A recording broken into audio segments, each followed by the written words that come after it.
1992, ladies and gentlemen, what a time to be alive. Wayne's World, Megadeth, pizza, beer, video games, and two geniuses about to drop a few games that were gonna change the world.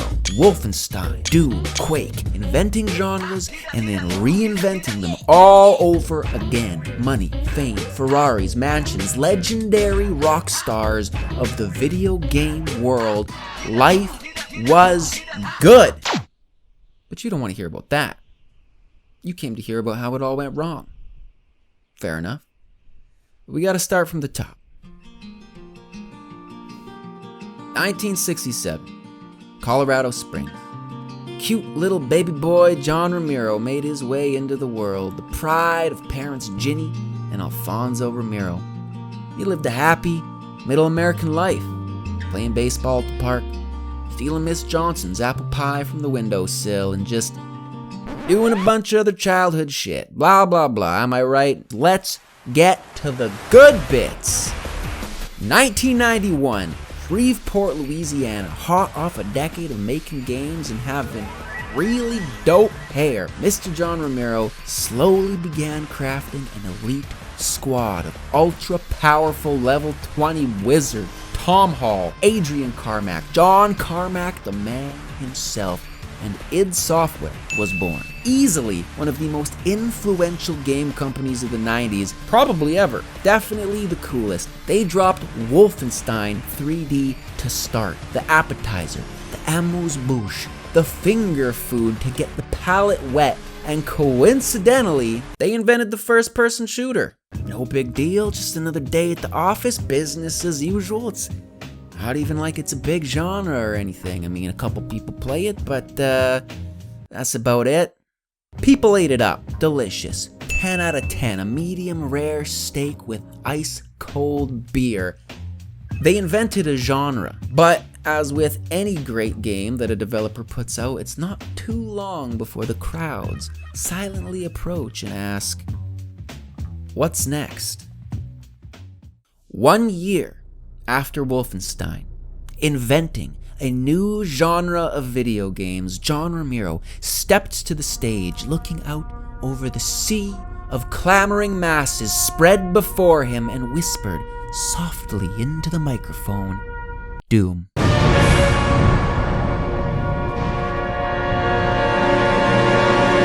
The entire universe exploded. No word of a lie. He actually ended that particular timeline of reality.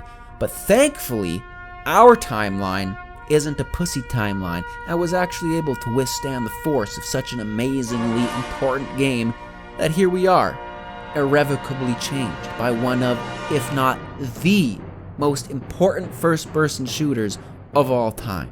Now, I'm not going to get into the whole Doom thing on this video. You know, there's like 8.7 trillion videos on this website alone already explaining why Doom is such a big deal. I mean, you can't spell the name unless it's all caps. But suffice it to say, after inventing an entirely new genre with Wolfenstein 3D and then quickly, only a year later, completely redefining it for a decade to come with Doom, John Romero and John Carmack became a little bit of a big deal. Now, what's not to love about being a big deal, my dude? Awards, fame, acclaim, video game rockstar royalty, money rained down from the skies, and the two Johns, respectively, got red and yellow matching Ferraris, because why not? They had changed the world. People far and wide bowed down before them. Jesus himself gave them the thumbs up, and to top it all off, their next game was going to be even bigger. And that's a lot of pressure. What took months for Wolfenstein and Doom now took years.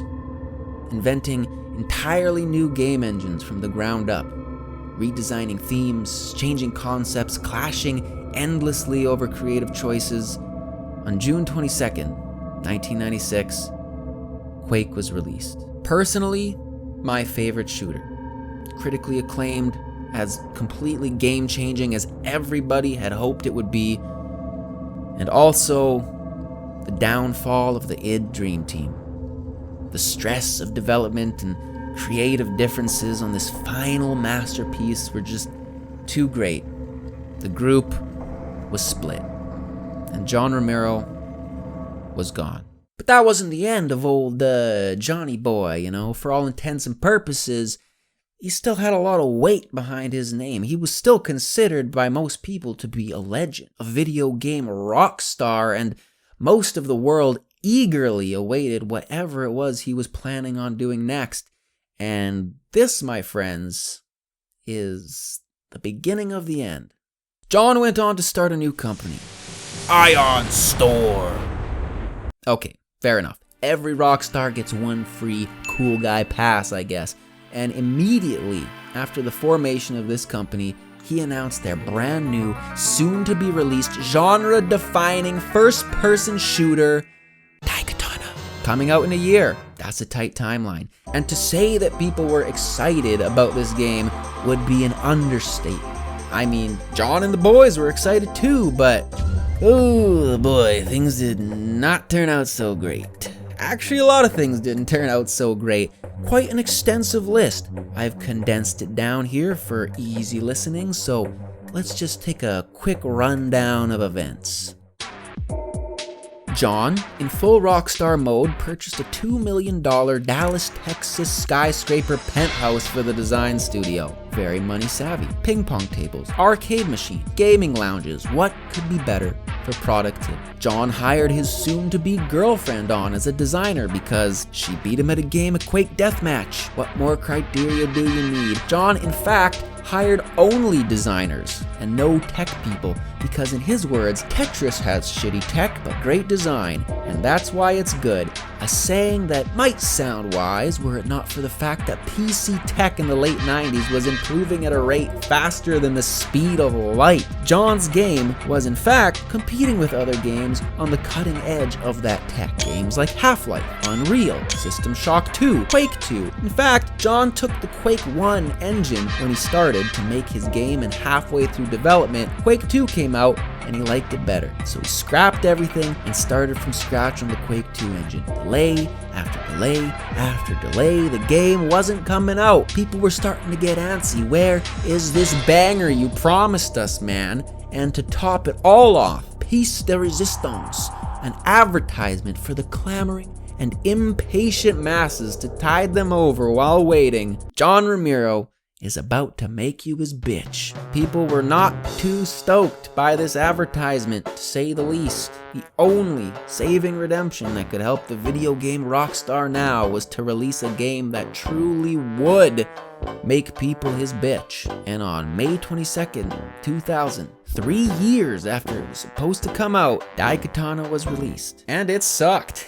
It really sucked. Outdated graphics, outdated engine, horrible AI, disgustingly convoluted story, just to name a few things. What was supposed to be John Romero's swan song came out sounding more like a duck. He had come full rockstar circle. You know, what started out as a young, mean, lean drumming machine ended as a alcohol-poisoned corpse with a ham roll in his mouth. Just kidding. He's still alive. That was a joke about John Bonham. Rest in peace. After Daikatana, John's relationship with Ion Storm came to an end, surprisingly enough. He went on to join other development companies and has continued to work in the industry ever since. But Daikatana was so universally hated and considered to be such an impossibly monumental flop, such an unforgettable disaster in the world of video game lore, that the fall was complete. From the highest peaks of Mount Olympus back down to the bottom of the valley, man is only meant to fly so close to the sun. John Romero felt the warmth upon his face for but a moment before his wings were burned and he came back down to live with us mere mortals. A tragic tale, but nonetheless an interesting story. Ladies and gentlemen, the fall of a gaming legend. And that's the video, folks. I hope you enjoyed it. I just want to clarify before it's over that, you know, from everything I've read and researched, John Romero is a super cool, genuine, kind dude. I didn't mean this video to be derogatory to him in any way. If it came across like that, I don't know, I can't usually tell until I finish editing and putting it up, but didn't mean this to be negative in any way. Just thought it was an interesting story in the world of video game lore, and I wanted to tell it. So here we are at the end. Anyways, and yeah, so hope you enjoyed it. I hope to see you on the next one, and as always, love ya. Bye bye.